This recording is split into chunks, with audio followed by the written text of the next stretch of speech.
Everyone, welcome to my channel tools of mathematics. आज हम देखते हैं क्लास 11 के भौतिक विज्ञान के चैप्टर 8 घर्षण फ्रिक्शन के न्यूमेरिकल को हम यहाँ सॉल्व करेंगे। इसके पहले हम लोगों ने बल फोर्स वाला चैप्टर के न्यूमेरिकल को सॉल्व किया था। बुक जो हम लोग प्रयोग करते हैं वो भौतिकी का कुमार मित्तल की लिखी हुई बुक है, नागिन प्रकाशन की। इसमें जितने भी न्यूमेरिकल होते हैं उनको हम सॉल्व करते हैं। यदि हमारी पिछली वीडियो आपने नहीं देखा है तो जाके आप देख सकते हैं। यदि आप हमारे चैनल पर नए हैं तो हमारे चैनल को सब्सक्राइब करें, बेल आइकन की घंटी को दबाएं ताकि अगली आने वाली वीडियो आप तक आसानी से पहुंच सके। चलिए शुरू करते हैं।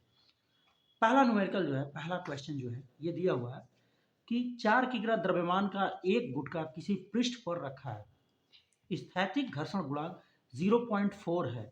गुटके तथा पृष्ठ के बीच घर्षण बल ज्ञात कीजिए। तो देखिए यहाँ पे दिया हुआ है गुटके तथा उसके बीच घर्षण ज्ञात करना है। तो दैट्स इट, दिया हुआ है m की वैल्यू ये दिया हुआ है, घर्षण गुणांक ये दिया हुआ है, g की वैल्यू ये, fs हमको निकालना है। तो क्योंकि हम जानते हैं क्या फार्मूला होता है, since fs is equal to होता है म्यू एस आर। ये फार्मूला हम जानते हैं, ये हम लोगों ने पढ़ा था उस चैप्टर में। तो ये थी। अब चलिए यहाँ पे लिखते हैं म्यू एस आर की जगह पे क्या लिख सकते हैं, एम जी। अब जो वैल्यू यहाँ पे दिया हुआ है उसको हम रख लें। क्या दिया है, 0.4 दिया है, इंटू एम की वैल्यू कितना दिया है, 4 दिया है, इंटू जी की वैल्यू कितना दिया है, 10 दिया है। अब जब इसको गुणा करेंगे तो 10 से गुणा करेंगे तो ये 4 बन जाएगा। ये कितना हो जाएगा, 16 न्यूटन का बल जो है, घर्षण बल, उससे बीच में लगेगा। That's your answer. Question number 2 देखते हैं। दिया हुआ है एक पिंड सड़क पर 10 मीटर प्रति सेकंड की चाल से खिसकता हुआ 50 मीटर की दूरी तय करने पर विरामावस्था में आ जाता है। घर्षण गुणांक ज्ञात कीजिए। जी की वैल्यू दिया है 10 मीटर पर सेकंड स्क्वायर। देखिए यहाँ पे इस क्वेश्चन को समराइज किया गया है, लिखा गया है यहाँ पे u प्रारंभिक वेग उसका 10 मीटर पर सेकंड है, 50 मीटर की दूरी चलता है, अंतिम वेग उसका v हो जाता है, g का मान दिया है, म्यू के आपसे निकाला गया है। तो ये क्वेश्चन जो है इसके बाद वाले चैप्टर से और इसमें मिला जुला क्वेश्चन है। उसमें वर्क पावर एनर्जी जब पढ़ेंगे तो उसमें देखेंगे क्या है। तो किया गया कार्य जो होता है उसकी काइनेटिक एनर्जी में परिवर्तन को दिखाता है। जितना काइनेटिक एनर्जी में परिवर्तन होता है उतना ही किया गया कार्य होता है। तो उसी को हम यूज करेंगे। तो यहाँ पे हम लिखेंगे कार्य इक्वल टू गतिज ऊर्जा में परिवर्तन। गतिज ऊर्जा में परिवर्तन ये हम लिख लेंगे। अब यहाँ से इसको हम लिखेंगे गतिज ऊर्जा में परिवर्तन कितना होगा। तो जो भी परिवर्तन इसकी गतिज ऊर्जा प्रारंभिक जो थी उसमें से हम क्या करेंगे, अंतिम गतिज ऊर्जा को घटा देंगे। तो कार्य W इज इक्वल टू, इसको हम क्या लिखेंगे, 1/2 mu square minus 1/2 mv square. ये ठीक है। अब यहाँ पे इसको लिखेंगे हम, दैट्स इट, इसको F इंटू एस लिख सकते हैं, बल गुणे दूरी होता है। यहाँ पे चूंकि अंतिम वेग 0 है तो ये 0 हो जाएगा, तो ये हो जाएगा 1/2 mu स्क्वायर। अब इसके पास इसको लिख सकते हैं F, घर्षण बल जो लग रहा है वही है, तो इसको हम लिख लेंगे म्यू, और फिर यहाँ पे क्या लिखेंगे mg इंटू एस, और फिर ये क्या हो जाएगा, हाफ mu स्क्वायर। इनकी वैल्यूज को रख देंगे। हमको म्यू के दोनों तरफ m है तो m से m कैंसिल हो जाएगा। फिर बचेगा क्या, m mu K g dot s is equal to 1/2 u square. अब उसके बाद से इसको क्या लिखेंगे, जरा यहाँ देखिए। इसके बाद से चूंकि म्यू के हमको निकालना ही है तो लिखेंगे mu K is equal to u square upon 2gs, ये हम लिख लेंगे। फिर म्यू के की वैल्यू आपकी क्या आ जाएगी, तो mu K is equal to you कितना दिया हुआ है 10, तो इसलिए लिखेंगे 10 इंटू 10 हो गया, और नीचे लिखेंगे 2 इंटू जी की वैल्यू 10 दिया है, एस की वैल्यू यह है 50, ये लिख लिया। एक 10 से एक 10 कैंसिल हो जाएगा, ये 5 हो जाएगा, 5 से ये कटेगा तो 10 हो जाएगा, तो ये वैल्यू फाइनली आएगी 1/10। तो म्यू के की जो वैल्यू होगी वो कितनी हो जाएगी, तो 0.1, ये आंसर हो जाएगा। नेक्स्ट क्वेश्चन की तरफ चलते हैं। क्वेश्चन नंबर 3 देखते हैं। दिया है एक पिंड खुरदरे क्षैतिज तल पर 2 मीटर प्रति सेकंड स्क्वायर के मंदन से गति कर रहा है। पिंड तथा तल के मध्य घर्षण गुणांक क्या होगा, जी का मान दिया हुआ है। ठीक है, यहाँ लिखा गया है मंदन या मीन्स एक्सेलरेशन जब घटता है तो उसको मंदन कहते हैं। तो घटते हुए एक्सेलरेशन को हम माइनस से दिखाते हैं, बस उसके मंदन को दिखाने के लिए। जी का मान दिया है 10 मीटर पर सेकंड स्क्वायर, म्यू के पूछा जा रहा है वो कितना होगा। तो यहाँ देखिए, ये देने का मतलब ये है कि आप इससे फोर्स निकाल सकते हैं। तो फोर्स क्या होगा, तो जैसे मान लीजिए कि कोई गाड़ी चल रही है इस एक्सेलरेशन से, तो उस पर जितना फोर्स लग रहा है उसके विरोध में जो घर्षण बल लगेगा वो उसको रोकने का काम करेगा। तो सिंपल मतलब यही है कि जो वस्तु पे फोर्स अप्लाई हो रहा वो उस पर घर्षण बल जितना लग रहा उसके इक्वल होगा। तो यहाँ से हम लिख सकते हैं F is equal to mu S sorry mu K M G, इसके बराबर होगा। अब यहाँ पे F की जगह पे हम क्या लिख लेंगे, तो यहाँ पे जो द्रव्यमान होगा M और जो त्वरण होगा A, उसके हिसाब से तो यहाँ पे हो जाएगा म्यू के एम जी। अब यहाँ से M कैंसिल हो जाएगा, A की वैल्यू है 2, तो ये सिर्फ घटने को दिखा रहा है, हमको इसकी वैल्यू निकालनी है। तो यहाँ पे हम सिर्फ इसके मान को लिख रहे हैं, लिख लेंगे 2 इज इक्वल टू म्यू के और फिर इंटू जी। दिस इम्प्लाइज यहाँ से हमको म्यू के की वैल्यू निकालनी है, तो mu K is equal to कितना हो जाएगा, तो 2/g हो जाएगा। और यहाँ से mu K is equal to क्या हो जाएगा, 2/g की वैल्यू 10 है तो लिख लिया 10। तो म्यू के की वैल्यू क्या आ गई है आपकी, mu K is equal to 0.2। ये है क्या आंसर। अगले क्वेश्चन की तरफ चलते हैं।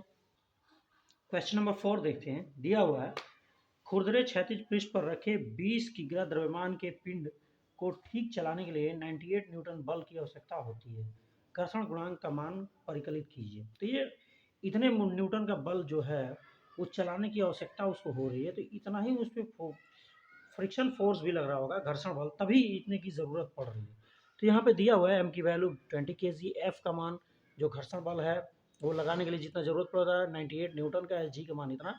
तो इसी तरह से यूज़ करेंगे, हम क्या लिखेंगे, F is equal to mu K M G, और इतना ही फोर्स लगाने की ज़रूरत पड़ रही है, ये इसी के बराबर होगा। तो इसको हम लिख लेंगे 98 इज इक्वल टू म्यू के हमको निकालना ही है, तो म्यू के लिख लिया, एम का मान दिया हुआ है 20 तो 20 लिख लिया, जी का मान 9.8 दिया है तो 9.8 लिख लिया। दिस इम्प्लाइज यहाँ से हमको क्या मिलेगा, तो mu K is equal to 98 upon 20 into 9.8। अब ज़रा देखिए, इसको जब सॉल्व करेंगे हम तो क्या मिल जाएगा, इसको लिख सकते हैं 98 अपॉन 2 इंटू 98 लिख सकते हैं, 10 से इसमें मल्टीप्लाई होगा, ख़त्म हो जाए, ये इससे कैंसिल हो जाएगा, 1 हो गया, 1/2 आएगा। तो 1/2 आएगा तो लिखेंगे इसको 1/2 और इसकी वैल्यू आ जाएगी आपकी 0.5। तो म्यू के की वैल्यू आपकी क्या आ गई, घर्षण गुणांक की 0.5। ये है आपका आंसर। अगले क्वेश्चन की तरफ चलते हैं। क्वेश्चन नंबर 5 देखते हैं, दिया हुआ है एक खुरदरे क्षैतिज तल पर रखे 1.5 किग्रा द्रव्यमान के एक गुटके को 1.2 किग्रा भार के क्षैतिज बल से खींचा जाता है। तल तथा गुटके के बीच घर्षण गुणांक 0.3 है। गुटके में उत्पन्न त्वरण का मान जी के पदों में ज्ञात कीजिए। यहाँ ये दिया गया है एम की वैल्यू है 1.5 kg, एफ की वैल्यू 1.2 किग्रा भार दिया हुआ है, इसको न्यूटन में चेंज किया गया है, जी से मल्टीप्लाई करें। म्यू के वैल्यू दिया हुआ है, ए का मान निकाला गया। ऐसा ही है, मान लीजिए कि ये गुटका है, इसको एफ न्यूटन के बल से खींचा जा रहा है, इसमें घर्षण बल जो है एफ के लग रहा है, इसमें उत्पन्न हो रहा है जो त्वरण वो ए है। तो इसी एक की वैल्यू को हमको निकालनी है। तो इसको इसका इक्वेशन कैसे लिख सकते हैं, इससे खींचा जा रहा है, यह इसका विरोध करेगा और फाइनली इनमें से घट के जो होगा नेट फोर्स जो लगेगा वो इसके द्रव्यमान और इस त्वरण के उत्पन्न के बराबर होगा। तो क्या लिखेंगे इसका इक्वेशन, तो F minus F K is equal to M into A लिख लेंगे। अब एफ की वैल्यू क्या है, तो 1.2 जी है, माइनस एफ के की वैल्यू, तो एफ के की वैल्यू क्या लिखते हैं, म्यू के एम जी लिखा जाता है, is equal to M A है, ठीक है। अगली लाइन में 1.2 जी माइनस म्यू की वैल्यू दिया है 0.3, एम की वैल्यू दिया है 1.5 और जी के पदों में ही निकालना है, तो जी लिख लिया इक्वल टू एम की वैल्यू 1.5 ए। फिर क्या करेंगे, अब इसको जरा देखिए, इसको जब करेंगे 1.2 जी हो गया माइनस इसका जब मल्टीप्लिकेशन करेंगे तो ये आएगा 0.45 जी इज इक्वल टू 1.5 ए। फिर से इसको जब घटाएंगे तो कितना आएगा, तो 0.75 G is equal to 1.5 A. This implies हमको ए की वैल्यू निकालनी है, तो ए इज इक्वल टू क्या हो जाएगा 0.75 अपॉन 1.5, ये हो गया जी। और उसके बाद से इसमें जब भाग देंगे तो कितना आएगा, तो इसके देखिए लिखेंगे 0.5 जी, या ए की वैल्यू को जैसा आंसर में दिया है g/2, ये आपका आंसर। क्वेश्चन नंबर 6 देखते हैं। दिया है 2 गुटके जिनमें प्रत्येक का द्रव्यमान 3 किग्रा है, एक हल्की डोरी से बंधे हैं तथा एक खुरदरे क्षैतिज तल पर रखे हैं। जब एक गुटके पर 20 न्यूटन का क्षैतिज बल लगाया जाता है तो प्रत्येक गुटके में 0.5 मीटर पर सेकंड स्क्वायर का त्वरण उत्पन्न हो जाता है। डोरी में तनाव तथा घर्षण बल जो कि दोनों गुटकों पर समान है ज्ञात कीजिए। ये हमको निकालना है। दिया हुआ है जो क्वेश्चन नंबर 6, M1 और M2 की वैल्यू दोनों को 3 kg दिया हुआ है। F बराबर 20 न्यूटन इतने न्यूटन के क्षैतिज बल से खींचा जा रहा है, उसमें दोनों में उत्पन्न त्वरण इतना है। T की वैल्यू निकालनी है, Fs की वैल्यू निकालनी है। ये सब दिया हुआ है। इसके बाद से अब जरा देखिए ध्यान से कैसे हम इसको निकालेंगे। तो ये मान लिया एक गुटका है, दूसरा गुटका है, इसमें क्षैतिज बल F से खींचा जा रहा है। तो बारी बारी से इनके लिए और इनके लिए इक्वेशन हम लिखेंगे और फिर देखेंगे क्या मिल रहा है। दोनों में सिस्टम में चूंकि एक ही त्वरण उत्पन्न होगा, इसमें भी इसलिए दिखाया गया ए। अब यहाँ पे देखिए अगर हम इसके लिए इक्वेशन लिखेंगे तो लिखेंगे M1 के लिए, M1 के लिए जब लिखेंगे तो क्या लिखेंगे, तो इस देखिए इस पिंड को इस डोरी में उत्पन्न तनाव T जो है वो खींच रहा है, इधर की तरफ लग रहा, तो लिख लेंगे T।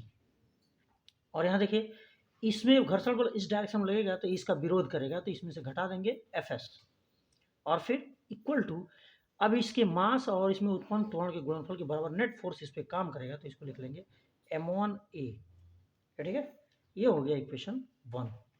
उसके बाद से लिखेंगे अब M2 के लिए, तो M2 के लिए जब लिखेंगे M2 के लिए तो क्या इक्वेशन होगा, तो उसके लिए लिखेंगे, अब यहाँ देखिए इसको बल F खींच रहा, तो लिख लिया F।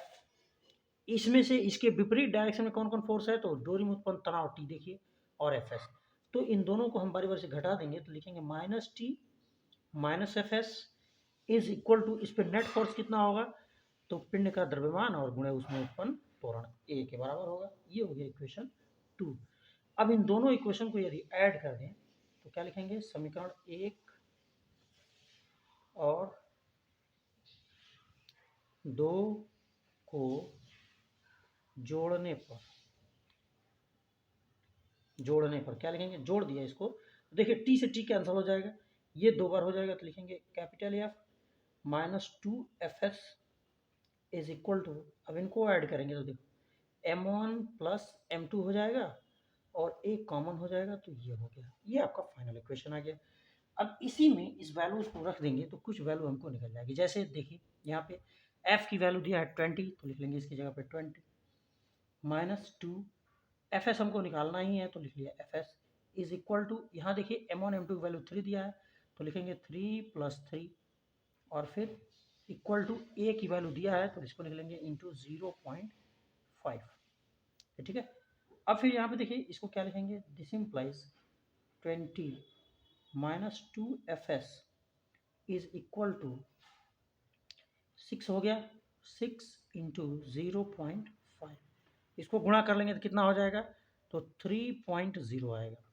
उसके बाद से अब चूंकि ये हमको निकालना है तो एक तरफ इसको रखेंगे, इसको इधर ले आएंगे, तो हो जाएगा this implies 2Fs is equal to 20 - 3 और ये हो जाएगा 17, घट जाएगा, तो Fs की वैल्यू जो आएगी वो कितनी आएगी, तो 17/2 और इसमें से हम भाग के दे देंगे तो कितना आ जाएगा, 8.5 न्यूटन का बल इस पर, घर्षण बल इस पर लगेगा। ठीक है, अब चलिए हमको निकालना क्या है, टेंशन। तो टेंशन निकालना है, तो टेंशन निकालने के लिए हम क्या करेंगे, तो यहाँ देखिए इस Fs की वैल्यू को हम समीकरण 1 में रख देंगे, तो लिखेंगे Fs का मान समीकरण 1 में रखने पर तो क्या मिलेगा आपको, क्या है, t माइनस एफ एस की वैल्यू है 8.5 इक्वल टू m1 a है तो m1 की वैल्यू क्या है 3 और a की वैल्यू क्या है तो 0.5 t इक्वल टू, अब इसको हम इधर ले जाएंगे, उसके बाद इसको गुणा करेंगे तो ये हो जाएगा 1.5 और ये माइनस है इधर जाएगा तो हो जाएगा प्लस 8.5। तो t की फाइनल वैल्यू जो आई वो कितनी आई, तो 5 5 0 हो गया 1 8 9 10, यानी कि 10 न्यूटन का तनाव उस डोरी में उत्पन्न होगा। अगले क्वेश्चन की तरफ चलते हैं। क्वेश्चन नंबर 7 देखते हैं। दिया है एक कार सीधी सड़क पर 20 मीटर प्रति सेकंड की चाल से जा रही है। सड़क तथा कार के टायरों के बीच घर्षण गुणांक 0.4 है। वह न्यूनतम दूरी ज्ञात कीजिए जिसमें कार रुक जाएगी। दिया हुआ है कार की वेलोसिटी v दिया हुआ है 20 मीटर प्रति सेकंड, u दिया हुआ है उसका घर्षण गुणांक 0.4, s की दूरी निकालनी है जहां तक जाके रुक जाए, g का मान दिया हुआ है ये। तो यहाँ देखिए प्रारंभ में जो कार की दिया हुआ है, तो जब रुकने का मतलब ये है कि उसकी जो अंतिम वेलोसिटी होगी वो 0 हो जाएगी। तो जब चल रही है तो उसकी काइनेटिक एनर्जी इस वेलोसिटी से निकलेगी, यानी कि काइनेटिक एनर्जी जो हो जिस समय प्रारंभ में उसकी प्रारंभिक गतिज ऊर्जा कितनी है, तो प्रारंभिक गतिज ऊर्जा जो है वो कितनी है, गतिज ऊर्जा, तो ये है 1/2 mv²। और जब अंतिम गतिज ऊर्जा इस चीज की जो होगी वो 0 होगी, अंतिम गतिज ऊर्जा वो कितनी होगी, तो 0 होगी। तो गतिज ऊर्जा में ह्रास कितना हुआ, तो इतने का हो जाएगा। तो लिखेंगे गतिज ऊर्जा में ह्रास,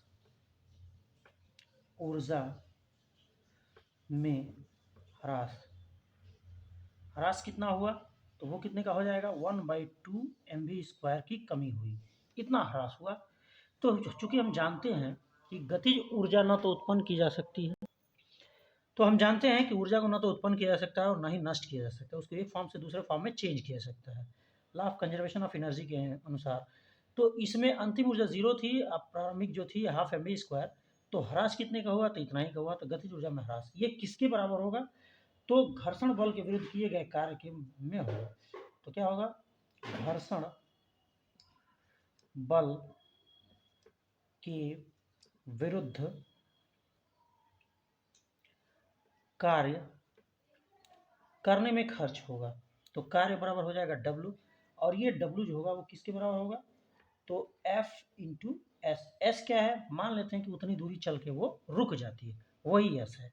तो अब यहाँ से हम देखते हैं कि यही खत्म हुआ, एनर्जी ह्रास हुआ और वो कार्य करने में खत्म हो गया, तो ये जो होगा वो इसके बराबर होगा। दिस इम्प्लाइज, यहाँ से हम लिखते हैं law of conservation of energy के अनुसार W इज इक्वल टू क्या हो जाएगा 1/2 mv²। अब इसी में लिख लेंगे Fs is equal to 1/2 mv²।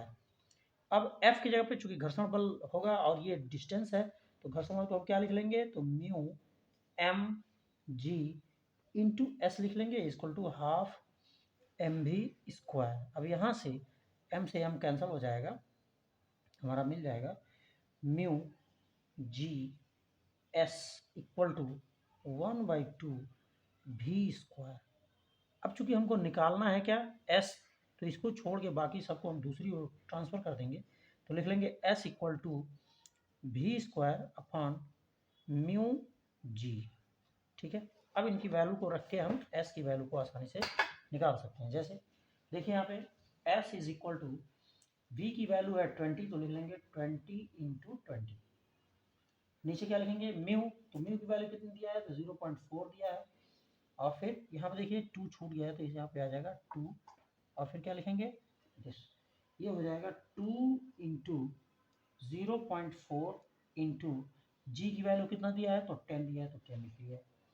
एक जीरो से एक जीरो कैंसिल हो जाएगा, ये 2 से ये 2 कैंसिल हो जाएगा, बच गया ये।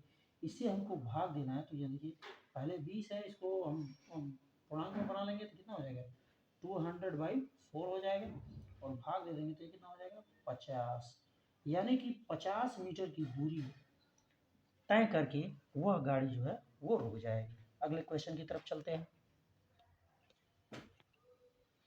क्वेश्चन नंबर 8 देखते हैं। दिया है एक कार जो 60 मीटर प्रति सेकंड की चाल से जा रही है, ब्रेक लगाकर न्यूनतम दूरी 10 मीटर में रोकी जा सकती है। दिखाइए कि ब्रेक लगाने पर गति का विरोध करने वाला कुल घर्षण बल कार के भार का 1/4 भाग है। जी का मान दिया हुआ। प्रारंभिक वेग u जो है 7 मीटर पर सेकंड दिया हुआ है। 10 ब्रेक लगाने के बाद से 10 मीटर चलता है, उसके बाद रुक जाता है, तो अंतिम वेग v = 0 हो गया। तो हमको दिखाना क्या है, घर्षण बल F जो होगा वो कार के भार का 1/4 होगा, यानी mg/4 दिखाना है। जी का मान दिया हुआ। इसमें भी देखिए वही energy, law of conservation of energy का यूज किया जाएगा। अंतिम वेग जो है 0 हो जा रहा, प्रारंभिक वेग u। तो इसमें गतिज ऊर्जा में ह्रास कितना होगा, कितने का नुकसान होगा, तो लिखेंगे गतिज ऊर्जा में ह्रास कितने का होगा, ह्रास। तो देखिए प्रारंभिक गतिज ऊर्जा में से अंतिम गतिज ऊर्जा हम घटा देंगे, तो ये तो चूंकि 0 ही है, तो ये कितने के बराबर होगा, 1/2 mu² के बराबर होगा। अब जरा इसको ध्यान से देखिए। इसके बाद हम चूंकि ये ऊर्जा ह्रास हुई है, ये कहाँ गया, तो घर्षण बल के विरुद्ध कार्य करने में खर्च होगा, यानी कि जो वर्क होगा W वो किसके बराबर होगा, तो 1/2 mu² के बराबर होगा। अब यहाँ से W क्या होगा, तो ये वर्क है घर्षण बल के विरुद्ध कार्य करने में, चल रहा दूरी S, तो ये किसके बराबर होगा, तो F × S के बराबर होगा, और ये हो जाएगा 1/2 mu²। अब उसके बाद से हमको चूंकि F बराबर ये प्रूफ करना है, तो F को इधर छोड़ के बाकी को उधर हम कर लेंगे। तो लिख लेंगे F = mu² अपान 2 × S। अब इनकी वैल्यूज को रख लें, तो m हो गया, और फिर इसमें हम u की वैल्यू कितना है, 7 है, तो लिख लेंगे 7 × 7, और फिर नीचे क्या लिख लेंगे, 2 × 10, ये लिख लिया। तो f की जो वैल्यू आई वो कितनी आई, तो 49 m आ गया, और नीचे कितना हो जाएगा, 20। ठीक है, हमको लाना है mg/4। इसमें mg कहीं दिख नहीं रहा, m केवल दिख रहा है, तो g से ऊपर नीचे क्या करेंगे, मल्टीप्लाई कर देंगे, तो ये हो गया g। अब mg आ गया। अब इसी को सॉल्व कर लेंगे, तो ये आएगा f = 49 × mg अपान, ये देखिए 20 है, इंटू जी की वैल्यू कितनी है, तो 9.8, ये लिख लिया। अब यहाँ से जब इससे इसमें मल्टीप्लाई करेंगे, तो ये देखिए 20 है, तो 10 से इसमें मल्टीप्लाई करते हैं तो वो निकल जाएगा, तो हो जाएगा आपका 49 mg अपान, ये देखिए केवल 2 हो गया, 10 को इसमें मल्टीप्लाई कर दिया, तो ये कितना हो जाएगा, 98। फायदा इससे ये होगा कि इससे हम आसानी से काट सकते हैं। ये 49 जो है वो इसको 2 बार में कैंसिल कर देगा, तो ये हो गया 2, ये आ गया क्या आपका mg/4, और यही प्रूफ करना था। अगले क्वेश्चन की तरफ चलते हैं। क्वेश्चन नंबर 9 देखते हैं। दिया है 80 किलोग्राम द्रव्यमान का एक फायरमैन बचाव अभियान के दौरान एक खंभे से नीचे फिसलता है। घर्षण बल 720 न्यूटन पर नियत है। फायरमैन का त्वरण ज्ञात कीजिए। तो दिया हुआ है m बराबर उसका द्रव्यमान 80 kg, कितना न्यूटन घर्षण बल लग रहा है, 720, जी का मान दिया हुआ है, ए की वैल्यू निकालना है। मान लीजिए कि ये फायरमैन है और ये खंभा है, ऊपर से नीचे ये सरकता है, इस पर घर्षण बल 720 न्यूटन का लग रहा है, इसका वेट जो है वो नीचे की तरफ काम कर रहा है, तो ये त्वरण से मान लेंगे, माना ये त्वरण से नीचे की तरफ आ रहा है। तो इसके लिए जब इक्वेशन लिखना होगा तो कैसे लिखेंगे, देखिए यहाँ पे इसी वेट के कारण ये नीचे आएगा, और ये घर्षण बल इसको नीचे आने से रोकेगा, तो नेट फोर्स जो लगेगा इसमें से इसको घटा देंगे, तो इसके द्रव्यमान और इसके इसमें उत्पन्न त्वरण के बराबर, यानी कि इसको हम लिख सकते हैं mg - f = m × a। अब दिया हुआ जैसे मान लीजिए m की वैल्यू दिया है 80, तो लिख लेंगे 80, और फिर इंटू जी की वैल्यू दिया है 10, तो लिख लिया 10, माइनस f की वैल्यू दिया है 720, तो 720 लिख लिया, ये हो गया 80, और फिर अब इसको जब गुणा करेंगे तो क्या हो जाएगा, 800 हो गया, माइनस ये हो जाएगा 720 = 80a। उसके बाद से देखिए इसमें से जब घटेगा तो ये हो जाएगा 80 = 80a। दिस इम्प्लाइज, अब यहाँ से हम a की वैल्यू क्या निकालेंगे, तो 80/80 हो जाएगा, और फिर ये दोनों कट जाएंगे तो 1 हो जाएगा, यानी ए की जो वैल्यू आई वो कितनी आई, तो 1 मीटर पर सेकेंड स्क्वायर। इस त्वरण से वो फायरमैन जो होगा इस खंभे पर नीचे की तरफ सरक के जाए। अगले क्वेश्चन की तरफ चलते हैं। क्वेश्चन नंबर 10 देखते हैं। दिया हुआ है एक गुटखा 4 मीटर लंबे खुरदरे तिरछे तल पर रखा है। जब तल का ऊपरी सिरा पृथ्वी से 4 मीटर ऊंचा उठाया जाता है तो गुटखा फिसलना प्रारंभ कर देता है। स्थैतिक घर्षण गुणांक की गणना कीजिए। स्थैतिक घर्षण गुणांक का मतलब ये है कि ये जब तक स्थिर रहता है तब तक लगने वाला घर्षण गुणांक यानी एफ इसमें दिया हुआ है कि ए बी यहाँ से लेके यहाँ तक जो है वो 4 मीटर है और जब इसको 1 मीटर उठाया जाता है तब ये चलना प्रारंभ करता है। तो उस स्थिति में इसका घर्षण गुणांक हमको ज्ञात करना है। यानी क्या ज्ञात करना है, तो म्यू एस हमको ज्ञात करना है। ये चीज़ हमको ज्ञात करनी है। अब चलिए कैसे हम निकालेंगे, तो ए बी तो आपको दे देगा 4 मीटर, ए सी भी 1 मीटर, तो बी सी कितना होगा, तो बी सी जो होगा हम कैसे निकालेंगे, तो बाय पाइथागोरस प्रमेय से कर्ण का वर्ग शेष दो भुजाओं पर बने वर्गों के योग के बराबर होता है। तो बी सी की वैल्यू निकालने के लिए हम क्या करेंगे, उसमें उसी का इस्तेमाल करेंगे। तो लिखेंगे A B square is equal to A C square plus B C square. ऐसे देखिए इसका वर्ग प्लस इसका वर्ग बराबर इसके वर्ग के बराबर। दिस इंप्लाइज यहाँ से हमको क्या मिलेगा, बी सी स्क्वायर हमको निकालना है इज इक्वल टू क्या होगा, A B square minus A C square. अब ए बी स्क्वायर मीन्स 4 का वर्ग कितना हो जाएगा 16, और फिर ए सी स्क्वायर मीन्स 1 का वर्ग 1, ये कितना हो जाएगा 15, ये हो गया। तो बी सी की वैल्यू जो आएगी वो कितनी आएगी, तो 15 आएगी अंडर रूट के अंदर, ये ठीक है, इतना आ जाएगा। अब बी सी की वैल्यू निकल गई। अब यहाँ से चूंकि इसके लिए हम समीकरण जब लिखेंगे तो देखिए यहाँ पे इसका वेट एम जी नीचे की तरफ काम करेगा, यह जब नीचे फिसलने की काम करेगा तो इसका घर्षण बल ऊपर काम करेगा एफ एस। ये इसके जो वार का भार का जो घटक है, ये वाला घटक वो उसको इधर लाने की कोशिश करेगा, ये वाला घटक इसके रिएक्शन को संभालेगा। तो इसको देखने से ये पता चलता है कि जब तक स्थिर है तब तक एफ एस जो है इसके बराबर है और ये वाला इसके बराबर है। तो इसका इक्वेशन जब लिखेंगे तो लिखेंगे m ji sine theta is equal to f s हो जाएगा, और फिर m ji cos theta is equal to r हो जाएगा। तो इक्वेशन मान लीजिए 1 हो गया और ये 2 हो गया। अगर हम 1 में 2 से हम भाग देते तो क्या मिलेगा आपको, देखिए इसमें और इसमें भाग देते हैं तो मिल जाएगा आपका tan theta is equal to f s upon r. F s घर्षण बल है, इसको हम क्या लिखते हैं, तो म्यू एस आर लिखा जाता है, नीचे होगा आर, आर से आर कैंसिल हो जाएगा, क्या बचा आपका म्यू एस बचा, ठीक है। तो इस इम्प्लाइज म्यू एस से हमको निकालना होता है, तो mu S equal to tan theta है, और tan थीटा की वैल्यू हम क्या जानते हैं, तो लंब बटे आधार, इसका लंब ये है आधार ये है, यानी कि ए सी अपान बी सी। और ए सी की वैल्यू कितनी निकाल ली, कितना है, तो 1 है। बी सी की वैल्यू कितना है, तो अंडर रूट 15 है, ठीक है। उसके बाद से इसी को जब हम सॉल्व कर लेंगे तो म्यू एस की वैल्यू जो आ जाएगी, जो आपकी बुक में आंसर दिया हुआ है 0.258। अगले क्वेश्चन की तरफ चलते हैं। क्वेश्चन नंबर 11 है, एक गुटखा परिवर्ती ढाल पर रखा है, क्षैतिज के साथ तल का वह ढलान ज्ञात कीजिए जिस पर गुटखा फिसलना प्रारंभ करता है। गुटके तथा तल के बीच घर्षण गुणांक म्यूएस दिया हुआ है, म्यूएस की वैल्यू दिया हुआ है, ऐसी स्थिति है कब ये फिसलना प्रारंभ करेगा वही हमको निकालना है थीटा। तो थ्योरी बढ़िया से अगर आप लोगों ने पढ़ा होगा तो बताया गया है tan theta is equal to mu S बताया गया, या mu S equal to tan theta. तो यहीं पे अगर इसी वैल्यू को रख दें तो 1/√3, ये tan थीटा की वैल्यू है। तो tan थीटा किस वैल्यू के लिए 1/√3 होता है, तो ये होता है tan 30 के लिए। तो थीटा की वैल्यू जो आएगी वो कितनी हो जाएगी, 30 डिग्री। तो 30 डिग्री घुमाने के बाद से वो क्या होगा, फिसलना प्रारंभ कर देगा। ये आंसर है। अगले क्वेश्चन की तरफ चलते हैं। क्वेश्चन नंबर 12 देखते हैं। दिया हुआ है एक वस्तु एक खुरदरे तल पर जिसका क्षैतिज से झुकाव कोण थीटा डिग्री है 30 डिग्री है, सीमांत संतुलन में है। जब झुकाव कोण बढ़ाकर 45 डिग्री कर दिया जाता है तो वस्तु नीचे की त्वरित गति से फिसलती है, नीचे की त्वरण ज्ञात कीजिए। ये आपको निकालना है। जी की वैल्यू दिया है 9.8, जी की वैल्यू दिया है 9.8 मीटर पर सेकेंड स्क्वायर, ये दिया हुआ है।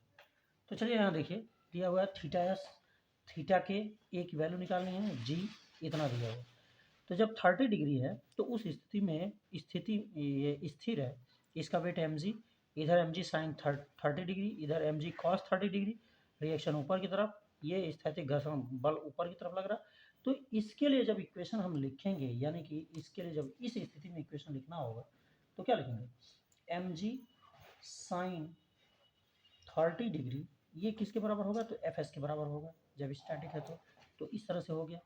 उसके बाद से इसके लिए जब लिखना होगा तो ये क्या लिखेंगे, एम जी कॉस 30 डिग्री, ये किसके बराबर होगा, तो ये आर के बराबर होगा। अब यहाँ से हम अगर इसको भाग दे दें तो ये क्या हो जाएगा, यहाँ से इसको भाग देंगे तो ये हो जाएगा tan 30 is equal to f s upon r, या इसको हम लिख सकते हैं mu S r upon r, r से आर कैंसिल हो जाएगा, ये हो जाएगा म्यू एस। तो म्यू एस की वैल्यू tan 30 डिग्री आ रही है, तो यहाँ से म्यू एस की जो वैल्यू आई वो कितनी आ गई, तो 1/√3 आ गई। ठीक है, अब ये कहा जा रहा है कि जब इसको उठाया जाता है तो उस स्थिति में क्या होगा। मान लीजिए कि इसका हम फिगर बनाते हैं तो ये 45 डिग्री कहा जा रहा है कि उठाया गया है, तो ये एंगल हो गया 45 डिग्री। यहाँ पे जब रखा जा रहा है तो कहा जा रहा है कि ये फिसलना प्रारंभ कर देता है इस स्थिति में ये। तो मान लीजिए कि इसका वेट इस स्थिति में भी डाउनवर्ड नीचे ही काम करेगा, इसका रिएक्शन ऊपर की तरफ काम करेगा आर, और ये नीचे की तरफ हो जाएगा। फिर इसको एक फोर्स इधर की तरफ जो खींच के ले जाएगा, इधर की तरफ घर्षण बल लगेगा एफ, जो मान लीजिए कि गतिक है तो एफ के ले लिए। अब क्या होगा, तो ये इसकी वैल्यू होगी एम जी साइन 45 डिग्री, और इसकी वैल्यू हो जाएगी एम जी कॉस 45 डिग्री। ठीक है, ये एम जी नीचे की तरफ काम कर रहा है। अब इसके लिए यदि इक्वेशन लिखना होगा तो जब गति करेगा तो हम जानते हैं कि ये हो जो है सीमांत घर्षण गुणांक है, जब वो गति करेगा तो उस समय गतिक घर्षण गुणांक जो होगा नियर अबाउट इसी के बराबर होगा या इससे थोड़ा सा कम होगा। तो गतिक घर्षण गुणांक म्यू के जो होगा वो नियर अबाउट इसी के होगा, इक्वल होगा, और वो म्यू एस के बराबर होगा, इक्वल टू 1/√3 होगा। ये कंडीशन होती है, सबसे मैक्सिमम जो होता है स्थैतिक घर्षण गुणांक होता है, और जब गति करने लगता है तो उसका घर्षण गुणांक घट जाता है और वो नियर अबाउट इसी के बराबर, इसके बराबर होगा, ऐसे थोड़ा सा कम होगा, तो इसको ऐसा लिख सकते हैं। अब इस स्थिति में इसको जब हमको लिखना होगा इक्वेशन, तो मान लीजिए कि ये फिसलना शुरू करेगा तो इसमें कुछ त्वरण उत्पन्न होगा, सपोज दैट त्वरण ए उत्पन्न हो गया इसमें। तो इसके लिए इक्वेशन जब हमको लिखना होगा तो कैसे लिखेंगे, देखिए यहाँ पे नीचे की तरफ फिसल के जा रहा तो ये अधिक हो गया और ये उसको रोकने की कोशिश करेगा। तो इसके लिए जो इक्वेशन होगा वो क्या होगा, एम जी साइन 45 डिग्री, और फिर इसमें से ये घट जाएगा माइनस एफ के हो जाएगा, और ये किसके बराबर होगा, तो इसके द्रव्यमान और इसमें उत्पन्न त्वरण के गुणनफल के बराबर होगा। तो मान लेते हैं, लिख लेते हैं एम ए, ये ठीक है। एफ के जो होगा वो किसके बराबर होगा, तो एफ के की वैल्यू क्या हम लिखेंगे यहाँ के बाद से, तो यहाँ पे लिखेंगे एम जी साइन 45 डिग्री 5 डिग्री, और एफ के जो होता है वो क्या होता है, माइनस म्यू के आर के बराबर होता है, इक्वल टू एम जी। और आर की वैल्यू क्या है, तो देखिए यहाँ पे R equal to M G cos 45 degree के बराबर होगा। तो यहाँ पे लिख लेंगे एम जी साइन 45 डिग्री माइनस म्यू के, और इसे आर की वैल्यू कितनी है, एम जी कॉस 45 डिग्री, तो लिख लेंगे एम जी कॉस 45 डिग्री, और फिर इक्वल टू एम जी।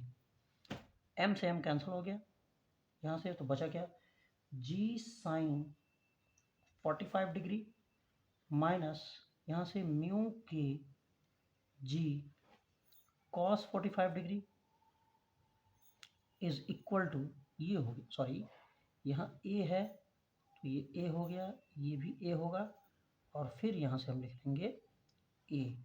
तो फिर अगली लाइन में हम क्या लिखेंगे यहाँ से, तो लिख लेंगे आपका ए इक्वल टू, अब देखिए इसको सॉल्व करेंगे, जी अपान √2 हो जाएगा, √2, और फिर माइनस म्यू के है तो म्यू के की वैल्यू 1/√3 हो गया, और फिर कॉस 45 की वैल्यू 1/√2 हो गया, इंटू जी है तो जी लिखिएगा, ये हो गया।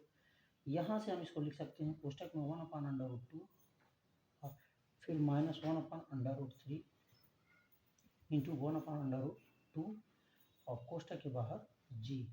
इसको जब सॉल्व करेंगे तो यहाँ देखिए इसको हम लिख सकते हैं 1/√2 कॉमन ले लिया, कोष्टक में 1-1/√3g।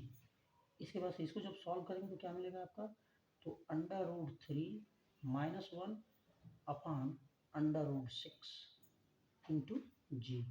इसी को सॉल्व कर लेंगे तो हमारी वैल्यू आ जाएगी आपकी 2.93 मीटर पर सेकेंड स्क्वायर। सॉल्व करके देख लीजिए, इसका आंसर होगा। अगले क्वेश्चन की तरफ चलते हैं। क्वेश्चन नंबर 13 देखते हैं, ये लास्ट क्वेश्चन है, इसको देखते हैं। दिया हुआ है एक पिंड 6.4 मीटर लंबे खुरदरे तल के ऊपरी सिरे से विरामावस्था से फिसलता है। तल का झुकाव कोण क्षैतिज से 30 डिग्री है। तल की तली तक पहुंचने में पिंड द्वारा किया गया समय ज्ञात कीजिए। ये हमको निकालना है। इस स्थिति में देखिए दिया हुआ है ए बी, जो यहाँ से लेके यहाँ तक डिस्टेंस है 6.4 मीटर दिया हुआ है। म्यू की वैल्यू 0.2 है, जी की वैल्यू 9.8 मीटर पर सेकेंड स्क्वायर है। इस वैल्यू को निकालने के लिए जब ये फिसल रहा है तो मान लीजिए कि इसमें कोई त्वरण भी उत्पन्न हो रहा होगा। तो सपोज दैट मान लेते हैं कि त्वरण ए है, क्या लिखेंगे, माना उत्पन्न त्वरण ए है। तो जब ए है तो इस स्थिति में इसका इक्वेशन जब लिखेंगे तो इसी बल के कारण इधर जा रहा, इसमें से ये घट जाएगा तो लिख लेंगे mg sin 30 degree minus F K is equal to, अब ये किसके बराबर होगा, इसके द्रव्यमान यानी m, इसमें उत्पन्न त्वरण a के गुणनफल के बराबर। अब इसमें हम जब लिखेंगे mg sin 30 माइनस एफ के की वैल्यू क्या होगी, तो ये होता है म्यू के R equal to M A, इसके बराबर होगा। यहाँ देख लीजिए आर किसके बराबर होगा, तो एम जी कॉस 30 डिग्री के बराबर होगा। तो उसके जगह पर लिख लेंगे, तो ये क्या लिखेंगे, एम जी साइन 30 डिग्री माइनस म्यू के आर की जगह पे एम जी कॉस 30 डिग्री और equal to M A.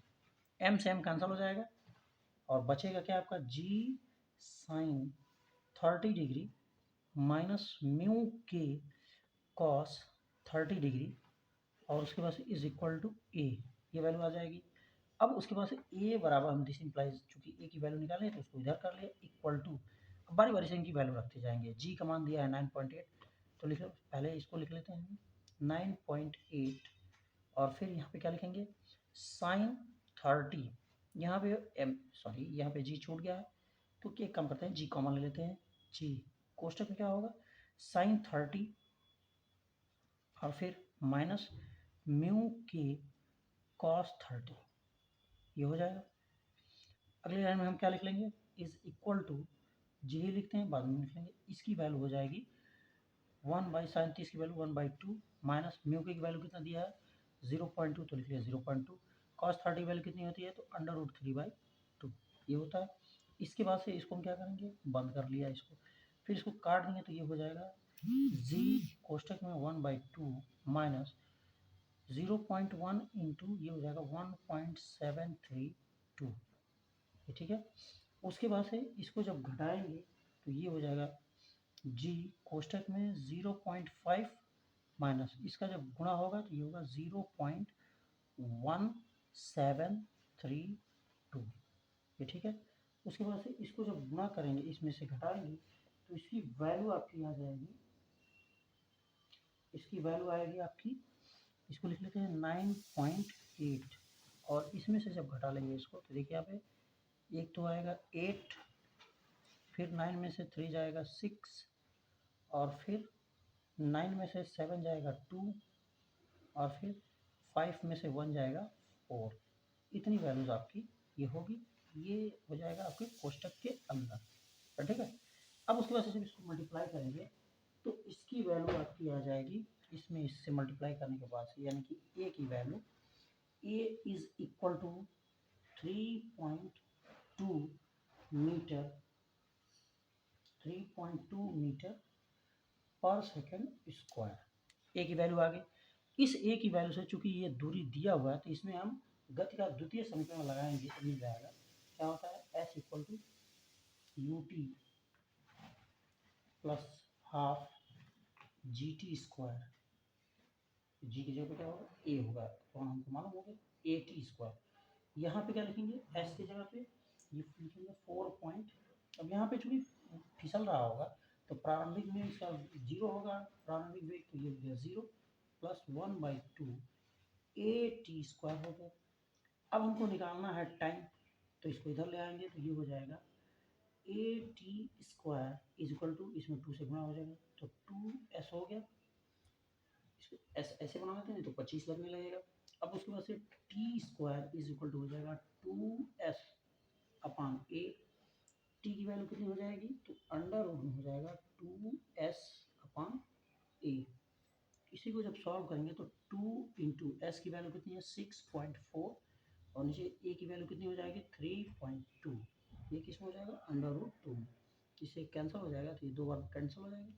2 into 2 है तो टी की वैल्यू आपकी कितनी आ गई तो 2 सेकंड, यानी 2 सेकंड में वह पिंड जो है फिसल के नीचे आ जाएगा। This is your answer. इस तरह से पूरे न्यूमेरिकल